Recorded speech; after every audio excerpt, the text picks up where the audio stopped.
Hey guys, it's Trace doing the problem set. And for all of these problems, work is going to be variable over the given distance, so you have to use an integral for all of them.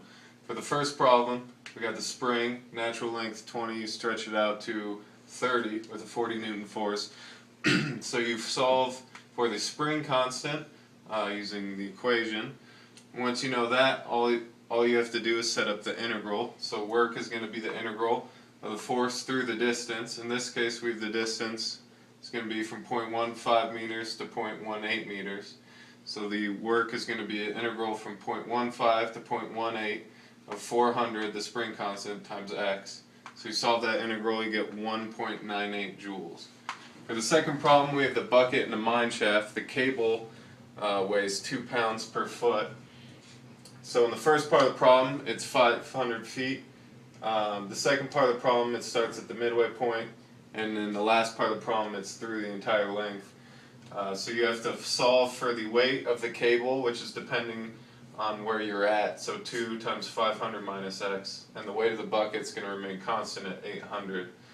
So in this case, work is going to be the integral again of the weight as it moves through the distance.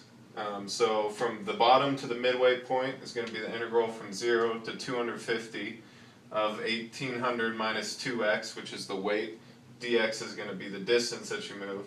You solve that, you get 3.88 times 10 to the 5th foot-pounds. The second part of the problem is from the midway point to the top. So you start at 250, you go to 500, the integral of the same part. You solve that, you get 2.63 times 10 to the 5th foot-pounds.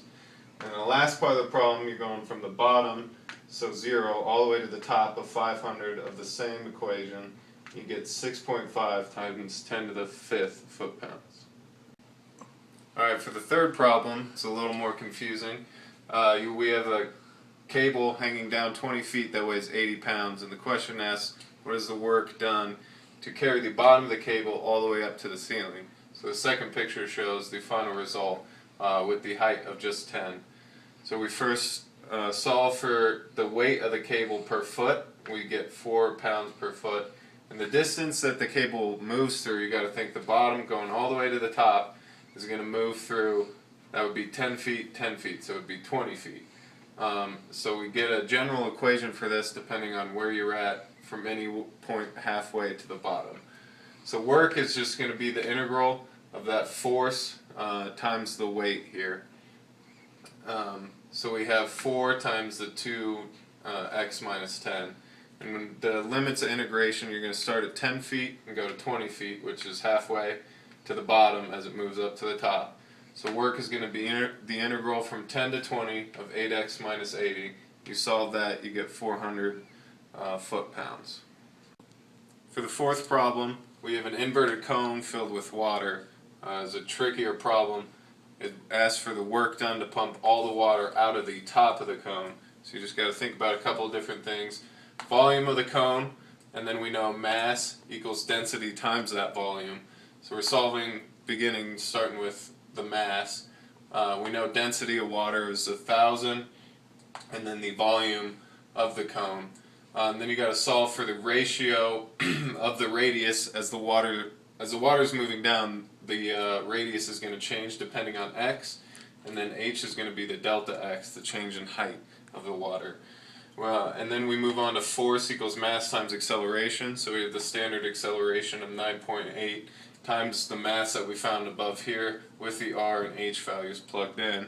And then all we need to do at that point is set up the work, which is going to be the integral of force times distance. In this case, distance is going to be 15 minus x as the water gets pumped out of the top of the whatever.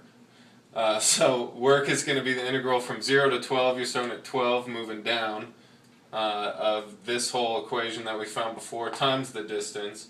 So you pull out the constants, evaluate the integral, and you get 7.57 times 10 to the 6 joules.